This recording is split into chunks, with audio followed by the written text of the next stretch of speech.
Rocking star Yash ಅವರ ಪತ್ನಿ ನಟಿ ರಾಧಿಕಾ ಪಂಡಿತ್ ತಮ್ಮ ಹುಟ್ಟುಹಬ್ಬವನ್ನ ನಿನ್ನೆಯ ದಿನ ಕೆಲವು ಆಪ್ತರೊಂದಿಗೆ ಆಚರಿಸಿಕೊಂಡರು.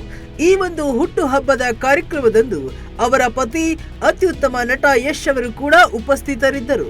ರಾಧಿಕಾ ಹುಟ್ಟುಹಬ್ಬವನ್ನ ಪ್ರತಿ ವರ್ಷ ಒಂದು ವಿಶೇಷ ಆಚರಣೆ ಮಾಡುವ ಮೂಲಕ ಆಚರಿಸಿಕೊಳ್ಳುತ್ತಾರೆ. ಆದರೆ ಈ ಬಾರಿ ರಾಧಿಕಾ ಸರಳವಾಗಿ ಆಚರಿಸಿಕೊಂಡಿದ್ದಾರೆ. ಯಶ್ ಈ ಒಂದು ಸರಳ ಕಾರ್ಯಕ್ರಮದಲ್ಲಿ ಭಾಗಿಯಾಗಿ ಕೇಕ್ ಕಟಿಂಗ್ ಸೆಲೆಬ್ರೇಷನ್ ನಲ್ಲಿ ಪಾಲ್ಗೊಂಡಿದ್ದಾರೆ ಮತ್ತು ತಮ್ಮ ಮುದ್ದಾದ ಮಗಳನ್ನ ಎತ್ತಿಕೊಂಡು ಆಡುತ್ತಿರುವ ವಿಡಿಯೋವೊಂದು ಇದೀಗ ಭಾರಿ ವೈರಲ್ ಆಗುತ್ತಿದೆ. ರಾಧಿಕಾ ಅವರಿಗೆ ಹುಟ್ಟುಹಬ್ಬದ ಶುಭಾಶಯಗಳು ಅತ್ತಿಗೆ ಎಂದು ಸಾಕಷ್ಟು ಜನ ಪೋಸ್ಟ್ ಕಾಮೆಂಟ್ ಬಾಕ್ಸ್ ನಲ್ಲಿ ಶುಭ ಕೋರಿದ್ದರು. ಒಂದು ಸಮಯದಲ್ಲಿ ರಾಧಿಕಾ ಟಾಪ್ ನಟಿಯಾಗಿ ಮಿಂಚಿದ್ದಂತವರು. ಆದರೆ ಸದ್ಯ ರಾಧಿಕಾ ಸಿನಿಮಾಗಳಿಂದ ಬಿಡುವು ಪಡೆದುಕೊಂಡಿದ್ದಾರೆ. ಯಾವುದೇ ಸಿನಿಮಾ ಚಿತ್ರೀಕರಣಗಳಲ್ಲಿ ಭಾಗವಹಿಸುತ್ತಿಲ್ಲ.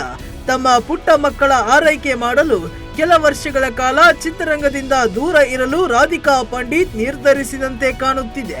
ಮತ್ತೆ ಕಂಬ್ಯಾಕ್ ಮಾಡುವಂತೆ ಅಭಿಮಾನಿಗಳು ಕೇಳುತ್ತಲೇ ಇದ್ದಾರೆ. ಖಂಡಿತ ವಾಪಸ್ ಬರ್ತೀನಿ ಎಂದು ರಾಧಿಕಾ ಕೂಡ ಹೇಳುತ್ತಲೇ ಇದ್ದಾರೆ. ಸದ್ಯ ಅವರ ಪತಿ ಯಶ್ ನಟನಾಗಿ ಟಾಕ್ಸಿಕ್ ಸಿನಿಮಾ ಕಾರ್ಯದಲ್ಲಿ ಫುಲ್ ಬ್ಯುಸಿಯಾಗಿದ್ದಾರೆ. ಟಾಕ್ಸಿಕ್ ಹಾಗೂ ರಾಮಾಯಣ ರೀತಿಯ ದೊಡ್ಡ ಸಿನಿಮಾಗಳನ್ನ ನಿರ್ಮಾಣ ಮಾಡುತ್ತಿದ್ದಾರೆ. ಹಾಗಾಗಿ ಮಕ್ಕಳ ಸಂಪೂರ್ಣ ಬೆಳವಣಿಗೆಯ ಜವಾಬ್ದಾರಿಯನ್ನ ರಾಧಿಕಾ ವಹಿಸಿಕೊಂಡಿದ್ದಾರೆ. ಫ್ಯಾಮಿಲಿಗೂ ಟೈಮ್ ಕೊಡುತ್ತಿದ್ದಾರೆ. ರಾಧಿಕಾ ಹುಟ್ಟುಹಬ್ಬ ಹಿನ್ನೆಲೆ ಅನೇಕ ಯಶ್ ಅಭಿಮಾನಿಗಳ ಕಡೆಯಿಂದ ಮತ್ತು ರಾಧಿಕಾ ಅಭಿಮಾನಿಗಳ ಕಡೆಯಿಂದ ಸಮಾಜಮುಖಿ ಕಾರ್ಯಗಳು ಕೂಡ ನಡೆದಿದ್ದಾವೆ. ರಾಧಿಕಾ ಹುಟ್ಟುಹಬ್ಬ ಹಿನ್ನೆಲೆ ಅನೇಕ ಯಶ್ ಅಭಿಮಾನಿಗಳ ಕಡೆಯಿಂದ ಮತ್ತು ರಾಧಿಕಾ ಅಭಿಮಾನಿಗಳ ಕಡೆಯಿಂದ ಸಮಾಜಮುಖಿ ಕಾರ್ಯಗಳು ನಡೆದಿವೆ ಮತ್ತು ರಾಧಿಕಾ ಕೂಡ ತಮಗೆ ಬಂದ ಶುಭ ಹಾರೈಕೆಗೆ ಎಲ್ಲರಿಗೂ ಧನ್ಯವಾದ ತಿಳಿಸಿದ್ದಾರೆ.